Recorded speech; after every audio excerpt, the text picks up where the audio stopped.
Hi everyone, in this tutorial I'm going to show you how to add a notebook to your ePortfolio.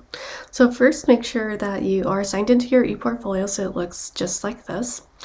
Once you are signed in, you can go to this area here where you'll see the lock appear. If you don't move your mouse to it, it won't appear, so just make sure you move your mouse up into that area and unlock it. Scoot over to the menu and click on the pencil button. And then you're going to add a new page, and you can call it notebook or whatever subpage you want it to be called. What we're going to do is we're going to move our mouse on top of the hamburger menu and drag it up, and then you can pull it up to the page that you need it to be under. So it looks like it's not letting me pull all the way up. What I can do is just kind of wait and see if it'll pull up just like it did right now. Sometimes I can just drop it and then kind of rearrange it as well. So I'm going to make it a subpage of my English 1010. You can see that it's lined up with the English 1010, which means it's not quite a subpage yet. If we pull it slightly to the right, you'll see that it'll become a subpage like so. Once you have done so, go ahead and click on save, and when you go to the drop-down menu, which right now I'm going to lock this, now I can see the notebook page. On the notebook page, you're going to see a blank page. You can click on the add content button here or here to add new content to your ePortfolio. I would start off with some text. So you can see up here there's a text option and we have rich text. So let's click on text, and you can name this notebook or whatever title you want to call it. If you highlight it, you can go to this TT button and choose heading so that it is a larger font. You can also go to the paint palette and you can center this as well using the center align button like so. Once you are in here, you can use this as your text box, or you can add more text boxes by clicking down here. There's lots of different ways you can do this, but you can there's not really a wrong way to do it as long as you can do it in a way that works for you. So I'm going to go down here to show you how to add notebooks. So we're going to go here. And like I said, you can just use a rich text. You can even use the text that we just used, or you can add sections as well. Sections are kind of easy to work with in case you want to reorganize, and so in here we have a new section and we can add content to it. This time I'm going to choose text and then rich text, and you can see that we've got some space here to work with, and you can just type in your notebook as you please.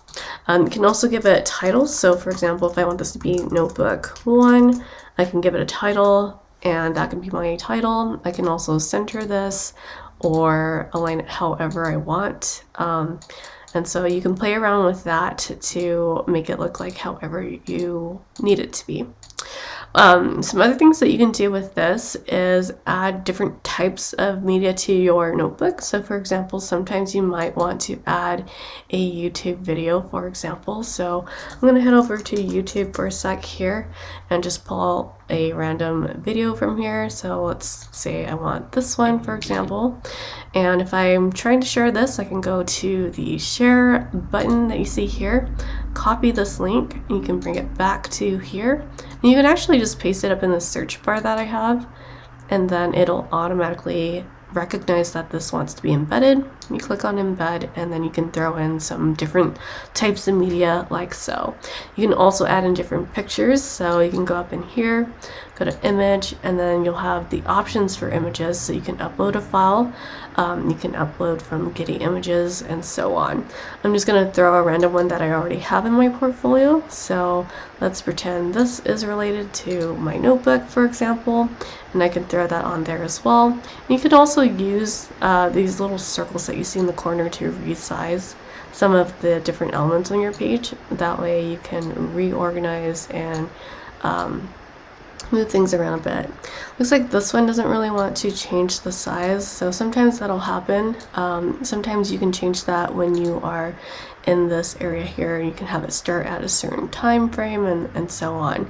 But it looks like this one is kind of stuck the way it is, unless you can change it here. But you can always play around with that and see what you can do. Those are just some of the options for adding in some notebooks. Again, when you're ready to add a second notebook, you can use this section here, or you can add a new section. So for example, if I want to add another section, I can do so here. Don't forget to add a rich text, and then of course you can start your next notebook. So this one would be notebook 2, and then you can type whatever it is that you need to. Make sure you go to the top of the page and click on Publish Changes when you are ready. Also, if you do want to play around with some of the different colors and things like that to make this notebook more interesting, you can always go find this button here that looks like a cogwheel. You can change the color of the top layer. So the top layer is going to be from this point of the page to this point, and I'm going to turn it yellow just so you can tell what it looks like. And so that section is going to be yellow now. And if I want to change the opacity, because right now it's only at 25%, I can turn it up so it's a brighter yellow, or I can fade it out and make it more transparent. So I'm just going to kind of put it in a middle ground so you can see what that looks like. If you want to change the background underneath it, it is the bottom layer background. So you can click on that and choose a different color. I'll just go ahead and choose green just so you can see the difference there. It's at 25%, but of course you can darken it as you want and play around with that, or you can even add images to either the top or bottom layer. Once you have it the way that you want, you can add it to different sections. So you can always have it so it applies to new sections or existing sections, and so you can select which sections you want to have that same background and so on, or you can choose to have each section be a different color. So for example, this could be a different color. You go here, and maybe this time I want this to be blue, and turn it up, and then underneath you can choose a different color as well. So I'm just gonna choose some crazy colors so that way you can kind of see the differences there. Sometimes it's hard to see where each layer is, but just so you can have an idea of where things are.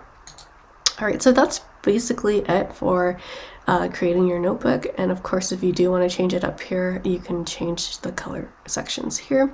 Within your notebooks, you can also change the fonts. So again, it would be the cogwheel, and just think of the cogwheel button as kind of like your styling button. But you can come in here, choose your font family, and you can play around with some of the different things in here. So make sure you utilize that and make your notebook fun. And again, make sure you publish your pages. And then once you're done, you can share your link, which is usually at the top of the browser.